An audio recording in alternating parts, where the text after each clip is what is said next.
Americans' improving views of women's competence and how higher education helped. Women are now seen as being as competent as men, or even more competent, by the vast majority of Americans. That's a big change from the prevailing gender stereotypes of 70 years ago, according to a study published by Alice Eagly and others this year in the American Psychologist, the lead journal of the American Psychological Association. Eagly, the James Padilla Chair for Arts and Sciences at Northwestern University, and her colleagues conducted a meta-analysis of 16 national opinion polls surveying more than 30,000 U.S. adults between 1946 and 2018. These surveys examined 3 categories of traits: communal behaviors like compassion, empathy, and sensitivity; agentic conduct, that is ambitious, assertive, and competitive; and competence, which includes attributes like intelligence,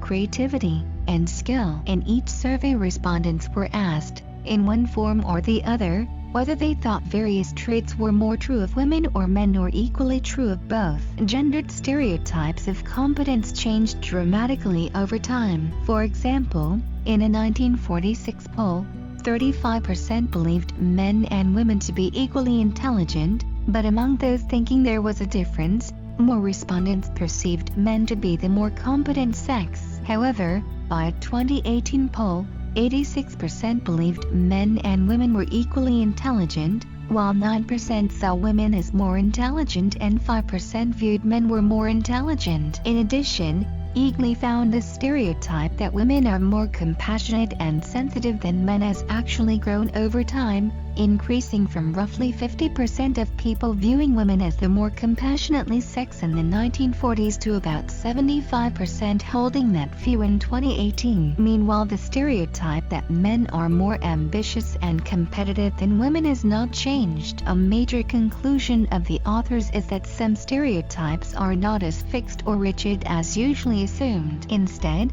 they are mutable, changing in response to different social roles and responsibilities taken on by women and men. Increased perceptions of women's competence might derive from 2 such trends. First, women's participation in the labor force has increased from about a third in the 1950s to almost 60% currently, while men's participation has declined during the same time frame. There's no better proof of competence than the day-in day-out positive performance of women in the increasing range of jobs they've assumed. The second trend is the dramatic gain in women's success in higher education, manifest by an across-the-board surge in degree completion and a strong college completion edge for women over men. Currently, women earn the majority of bachelor's, master's, and doctoral degrees awarded to Americans, an advantage they've maintained, and even lengthened, for years. And gradually those degrees are shifting to fields once seen as bastions of masculine dominance. In addition,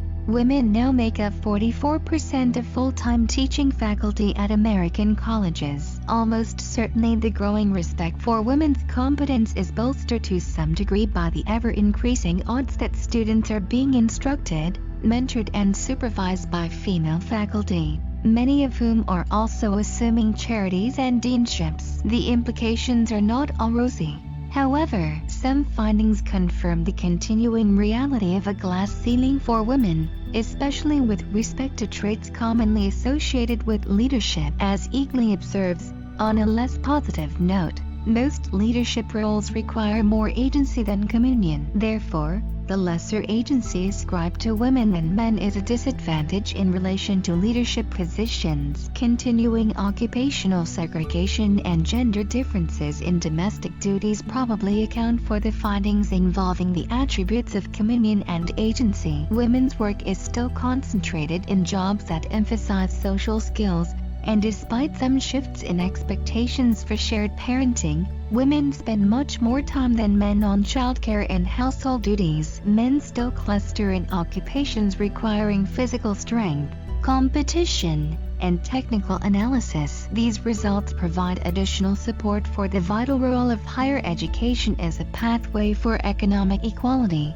in this case for the advancement of women. It's a field where competence matters, And it's a field where women have excelled that success has been associated in turn with significant social benefits and economic gains for women. Finally, one might wonder why these impacts are typically ignored by higher education's unrelenting naysayers and college is not for everyone cynics, almost all of whom happen to be men who hold advanced degrees.